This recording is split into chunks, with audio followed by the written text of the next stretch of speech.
raayyaa hirrisa biyyaa jee gaafaan anaasa'u meeqa keeysantu yaadatame awwaaniin keeysa beekurraa hin haasawa beekta waaniin keeysa beekurraa hin isin haasa'u si galee raayyaa hirrisa biyyaati malee kun raayyaa ittisa biyyaati miti kan oromoon fixuu deemu kan oromoon jonosaayidii godhuu deemu kan oromoon dhabamsiisuu deemu kan oromoon xiqqeessuu deemu kan gartee oromoon gatii itti kafaluu malee amma booda maal jaan sirna dhufu keessatti oromoon ka biyya jaare maarree abbaan absoo faan garre mitirkishoo milliyyoo faan garre biraanuu juulaa faan garre siin juu deema maal sii godhe biraanuu juulaa maarree abbaan absoo sunis maal sii godhe warri mililikii loluu ture sun warri Haile Sillaasee loluu ture sun si gale wanni isaan godhan gabrummaan isaan gaafas sirra gaddaaban hanga arraa kunoo masaraa mililik taa'u jirti si gale saniifuu obboleeyyan keenya dhugaafitti hima si gale oromoon biyya jaare mitilkishoo maar oromoon biyya tam jaare qiyaama firra jaare mal si gale saniifuu dhugaas walitti himaa hojii yaa'uun dirqamaa jechuu si gale dhugaa walitti himaa hojii yaa'uun dirqama kana hundaasi walaa khazaa walii qabnee guuta keenya inni matarra naqannee yaa'uun we are tired man share godheeti waliin gahe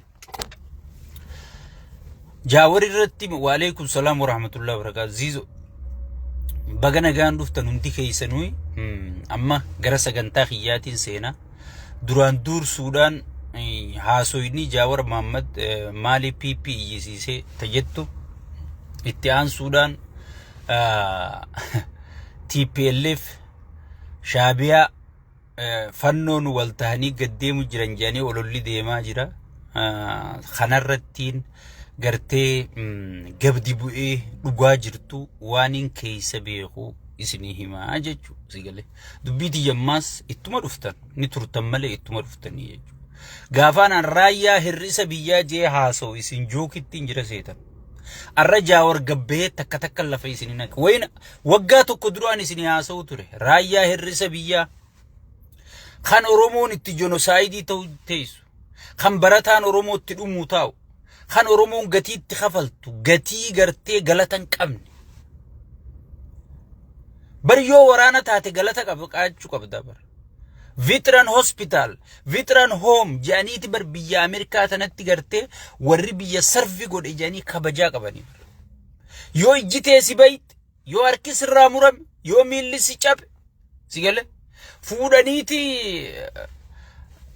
wanta si darbanii tajaajila hospitaalaa tokko waraayyaan itti isaan qabu mana barnootaa tokko achirraa gale kan itti baratee barumsa isaa fooyyeeffatee dalagaa nagayaa barbaaddatu amma biyya tana yoo kolleejjii murtee deemte gaafa dhuftu kolleejjiin firiidha siif si gale mootummaan kabar godheeti kolleejjii san xumurattee dalagaa bireedduu deemtee seentaa jechuu kabajaadhaan have you ever serve US military sinja waraqaa hundoogii guutu si gale hangas takka waraanni kabajaa qaba jechuu biyya guddatte tana keessatti hangas takka waraanni kabajaa qaba jechuu so waraana gartee kabajaa qabuu miti jechuu waraana kabajaa qabuu miti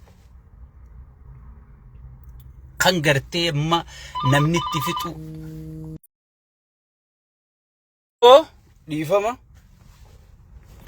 so waraanni gartee waraanni kabajaa qabaachuu qabaa jechuu amma duraan isin haasa'e raayyaa hirrisa biyyaa itti malee kun raayyaa ittisa biyyaati miti jeetiin isin haasa'e ture jechuu si galee arra kunoo gootonni keenya hundinuu dhufanii waan kana adda isinii baasanii bagga gartanii isiniin ja'a jechuu amma gara sagantaan dhufeef ittiin ce'a duraan dursuudhaan Jaawar Muhammad nama qabsoo tanaaf gatii kafale yaada tokko irra waliif galla anis yaadaan irra mormuniin qaba garuu dhugaa inni qabu walii khaa dhugaa abiyyiis qabu khaayaa fi sigalee dhugaa qabnu walii khaayaa abiyyummaan sunu yoo dhugaa qabaate dhugaa khaayaa fi yoo waliin tarkaanfanne fuuldura tarkaanfanne malee waan dheengadda dabarte gartee fuutee zeeroo gootee sigale bakka khaleessa raaqaatiif zeeroo godhaa dhuftee bakkuma arra jiru magaalaa namichi haxaayoo natti faarsite kun gartee gurra nan seenu jechuudha sigale jijjiirama kana namni gartee diaasporaa faca'e diaasporaa gartee gosa gosatti paartii jaarrate diaasporaa ganda ganda jaarrate sigale namni gartee wali qabee jijjiirama arra gartee qaallichi kun hattuu ittiin gartee biliyeenara godhe durriyyee kasaa barandaa jalaa wali qabatee wadala gartee nyaatee dhuguu malee gaafiin gaafanne waa takka keessa jirre wali qabatee arra ittiin baacu kana eega rabbiiti ani waan kana gartee ittiin kakadha Jawaar Mahaammadiitu Oromoo walitti qabee fidee jechuudha. Jaawaris akkanuma zeeroo irraa kaasee finnee jechuudha. Qabsaa'ota gartee dukkana keessa itti baqanii itti caphanii sigale itti caphanii akka ulee warri fiigu walitti dabarsu kanatti sigale ulee walitti dabarsanii ulee Jaawarit dabarsanii jira jechuudha. Sunillee galatoonfatamuu qabanii jechuudha. Mee qabsaa saniini Jaawar fuudhee qaallicha kana dabarsee booddisaa qaallitti taatee jechuudha. Mana tuqaanaa keessatti hidhaa taatee jechuudha. Sigale nama harree khoobee galanni dhuufuu jedhante Oromoon hoggimammaayitu. So arra kan ittiin bashannanu jiran kun kan ittiin miliyeenara ta'an kun kan hoteela ittiin gartee Atlaantatti airportii biraa hoteela ittiin bitanii maqaa firaa hundaanii gartee asibbitu jiranii jechuu Baalagizeen Miizeen Shimallis sigale maqaa firaa hundaanii hoteela biyya alabbitu jiranii jechuu sigale so kan ittiin akkana ta'an kun qabsoo gartee anaa fi ati Jaawarfaa wajjitaanee itti caccabnee itti gartee itti baynee itti waan qabnu gargaarree asiin geenyeeni jechuudha. Arra gartee silaahu quba kanuma jiidhu arraaban jedhanii warra hektaara harkaa qabu warra kondominiyeemii harkaa qabu warra maallaqa qabu jechuu kan isin faarsitan. Sigale dhugaa bira namni dhaabbatu xiqqaadha jechuudha. Arra Jaawar dhugaa harkaa qaba malee maallaqaa sin qabu. Qeyroo akka duraanis sosoosanii sin qabu. Garuu nama dhugaa beeku qofa dhugaa isaa galchaafii jira jechuudha. Gaafa dheengadde isin wayyaanee wajji biyya qabachuu deema way jedhanii warri arra Abiyyi jala gale kun akkana jawwee hojii asirra kaayyatee yaa'uun san yaa Jaawar karaan kun si khasaara jenneeti dura dhaabbachuu turree jechuudha. Arra immoo guyyaa inni kophaa tahee gartee piipiin hafteen gartee wayyaaneedha isa roorriftu bira dhaabbachuun dirqama jechuudha. Feetan ana akka mataa kiyya biraan dhaabbadha isi yoo barbaadan bira dhaabbadha yoo barbaadan dhiisaa mirga keessan. Sigale ana amma mirga keessan dura dhaabbadhu. An bakkuma inni jiruun dhaabbadha. Amma haqa ni qabaa yes. Amma namni haqa qabu qabsaa'ota warra namicha kana dura dhaabbatu haqa qabu amma. Saniifuu amma bira dhaabbachuun dirqama jechuudha. Dirqama jechuudha. Arraba isa deemu beek ilma namaati namni kuni beek.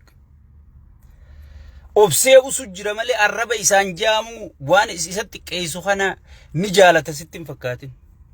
Anaa fi atis yoo waan kanarraan deebifne itti jaalalnee jirra jechuudha. Itti muddaa sirriitti arrabsaa jechaa jirra jechuudha. So saniifuu hayyoota keessan tiifachuu baradha. Hayyoota keessan deeggarachuu baradha.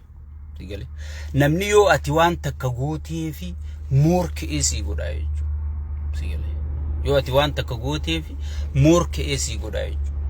Yoo ati waan takka caluma jetteetu hin galatoonfanne waan goonee fi namni ni lubbu qaba sigale namni kun lubbu qaba.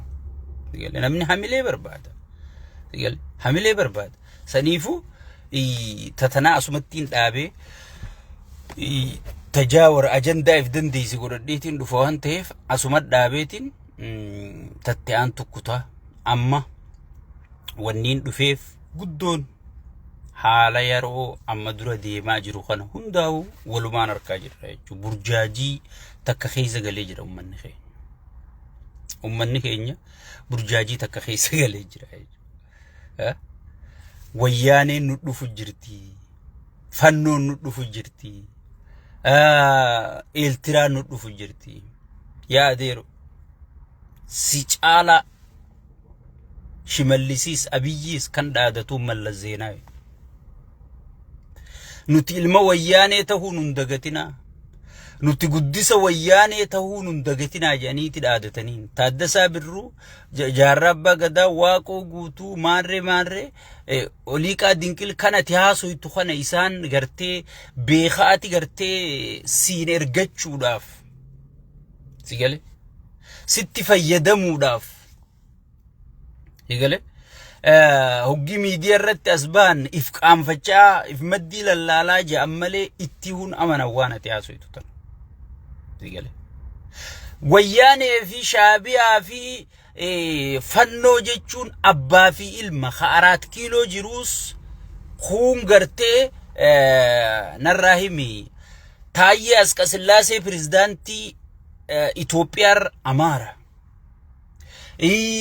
narraa himi namicha kana gorsaasaa Daani'el Kibrat Amaara itti aanaan Amaara sigale jaartiin Amaara inninu Amaara mataan isaa Amaara kasi godhu yaada beekan sigale mee ati Amaarri already 4 kiiloo jira mee Amaarrummaan ati 4 kiiloo irraa eeydu kun kaminaa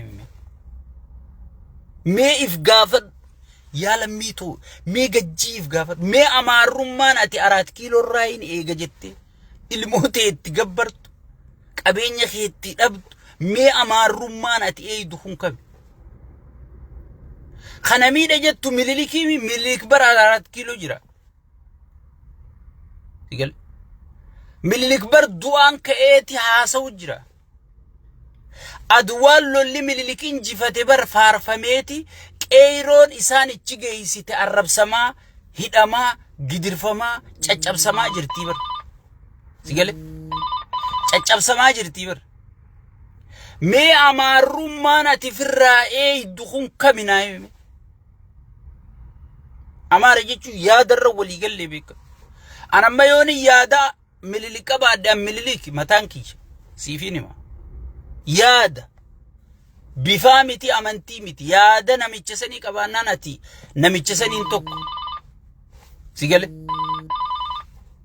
wanni beekuu qabdu yaada kan mormaa jirru namootaa miti yaada kan ijaaraa jirru sirna sigale sirni yoon bilisoomin Oromoon kan qabsaa'uu tureef sirna sigale sirni yoon bilisoomin abbaa fedhechi geessi waa takka wanni tartun jirtu arra siin himne sheekaa buta sigale hay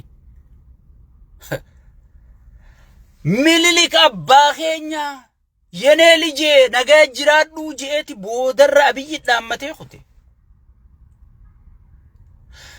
namichi wanti hoogganaan fannoo kunis ani ilma mililikii finja Abiyyis ani ilma mililikii finja garaagarummaan isaan qaban kun afaan Oromoo beeka kun afaan Oromoo beeku garaagar kun furdaadha kun qalla kun irra dardara kun irra joolle kun Gondar dalate kun Bashaasha dalate yoo kana taate malee yaadaan garaagarummaan isaan qaban maali meenaa mee takka if gaafatte mootummaa Oromooti mitirkishoo Oromooti milliyoo Oromooti wanni ati itti jettu mee maali naa himi sigale mee maali naa himi hinjiruu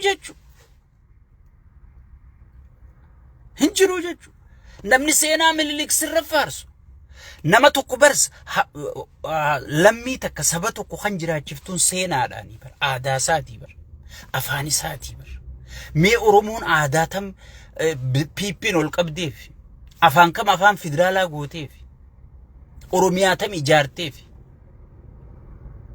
Oromoon gudeedamaa buqqaa caccaphaa rakkachaa bara mililik jennu san caalaa amma rakkachaa jirti Oromoon gosaan gandaan kutaa maaliin amantii wal qoodee maraachuu jirti sigale maraachuu jirti mee tokkummaa keenya keessa cimemo afaan keenya keessa kabajamemo aadaa teenya keessa kabajamemo sigale waan qabnutti arkannemo tan qabnutti dhabne mee naa himi sirna kana sirna Oromooti jettu kana naa himi ilma Oromoo 4 kiiloo jira sinja mee maal arkatti harreen ilmoo ba'arra buufattii jetti Oromoon hoggii mammaayitu. Harreen ilmoo ba'arra ilmoorratti ba'aa buufattii jedhan. Ilma tokko wanni deessee guddifattee takkaa dukkaana akkasii gurguruuf, takkaa qara'ee akka doktora sii ta'ee hafuura si fudhachiisuuf, takkaa yoo qotee bulaa taate qotee akka gartee jibootaan gartee dachii sii qotee ati hara si fudhachiisu hoggii humniti ta'e gabbuuti. Saniif ilma guddisuun si barbaachisaa? Mootummaa wanni qabaachuun si barbaachisuuf kabajaa ta'e ittiin eeggachuu, afaan keetiif aadaa ta'e misooma kee ittiin guddifachuuf. Yoo misooma kee jeese, yoo si jeese, yoo ilmoo si jalatti jeese, yoo si gudeede, yoo si buqqise, yoo abbaa gadaa sirraa rashan, mee Oromoo ta'uun isaa maal sii godha? Naayim, ilma kee ta'uun maal si fayyada? Mee naayim. Tanaaf gaafattee beeytaa takka. Warrichi gad dhufaa jiru sun hundi bara obboleeyyan isaati. Warra wajjiin qorii takka keessa nyaatan, warra wajjiin Oromoo rashanuu turan, warra wajjiin Oromoo toorchi godhuu turan, wanni isaan irra wal dhaban amma muummichi ministeeraa ta'ee aangoonnatti mi'ooyitee gartee aangoota nan harkaa fuudhan irra wal dhabu jiran malee si caalaa isaantu jaallanii bara. Gabratsiyoonii fi Abiyyi turra jaallanii bara. Anaa fi Abiyyi caalaa isaan turra jaallanii bara. Wajji nyaata, wajji dhuga, wajji ajjeesa, wajji rashanan. Sigale. Wajji waan fedhan godhaa turanii jechuudha. Warra yaada tokko qabaachuu ture jechuudha. Ilmaanuma TPLFiitu aangorra jiraa jechuudha. Mee TPLF abba firraa eedagaa ilma kunuunsaati, ilma guddisaati, abbaa firraa eegu jirtaa jechuudha. Adeeroo ifin sobiin kasi baasu yoo jiraate ijaaramtee mooraa Oromoo jabeessitee waboo fi hayyoota Oromoo kana tokko wali gootee sigale tagartee khara oriitu tana qabdee walitti gartee wali marji gootee yoo faayidaati yaadeemta waltaha wal dhageeffadha wajjiyaa wal jalayaa sigale jetteeni khana yoo wal jala qabde sigale irra fayyadamta malee kanarra kanaan naawayya kanarra kana sigale bineensa guddarra bineensa xiqqaan naawayya jechuun maraatu. Bineensa afaan keembeeyne bineensa afaan kiyya beekuu turra naawayya jechuun maraatu. Bineensarra bineensi filatamu jiru bineensi bineensum tokkolleen siin nawu. Obboleessoo hayyuu qabda beeka qabda wabu qabda waraana qabda sigale. Maltaati aktivisti qabda akka sheekaa butaa kana kadhugaa sitti hayyoota qabda akka Jawaar Mohammad akka taayee dandayaa akka maaliin siin jaga hayyoota kana lakkaaye sigale kana qabda mi maal dhaba qabaatteeti sigale lakki ilmummaa naan ajjeesu abbaan natti hin dhufinii bara abbaa firraa eegu jirti ilma mana kaayyattee abbaa firraa eegu jirta bara. TPLF fi Abiyyi jechuun abbaa fi ilma. Waa takka garaagarummaan isaan qaban hin jirtu. Namni jaaree asiin gahee guddisee akkatti nama rashanan barsiise TPLF jechuudha. Abbaa fi ilma adda eegu jirta jechuudha. Lakkii abbaan natti hin dhufinii ilmi humna qabu kun sirriin nagatuu danda'a. Abbaan inuu laaffatee nama guddaa ta'e mee biyaadaa hooratee dhufuun malchiisa. Maaltu beeka? Ifiifuu ilmaatu irra badaa jechuudha abbarra. Saniifu laal xiqqoo dhaabbadhaatiif laala. Mee eegaan tanaata TPLF hangana jee booda eenyuutu akka Oromoon tokko hin taane dhoorku jira. Ilma TPLF kana shayxaanticha kana abbaasaa yaadee jira. Abbaan isaa haanaa dhufu, abbaan kiyya haana bira dhufu, abbaa kiyya yaade jeeti warra tokko tahee abbaa isaa achi dhoorku jiru kana akka tokko hin taane irra dalagu jira jechuudha. Sigale. Mee tokkummaa jechuun maali? Dursa osoon aabaa'oon, kaafaa'oon, woboon maaliin tokko hin taane paartii Itoophiyaa keessa jirtuun tokko hin taane dura paartuma bilziqinnaa keessaa tokkummaan ni jira. Hoogganaan jabaan tokko paartii ifii keessa tokkummaa uuma dursa. Mana ifii qulqulleessa. ifiifuu qulqulluu miti maal qulqulleessa qushaashni maal qushaasha qulqulleessa keeysisaa qushaasha mee keeysootam qulqulleessa naayem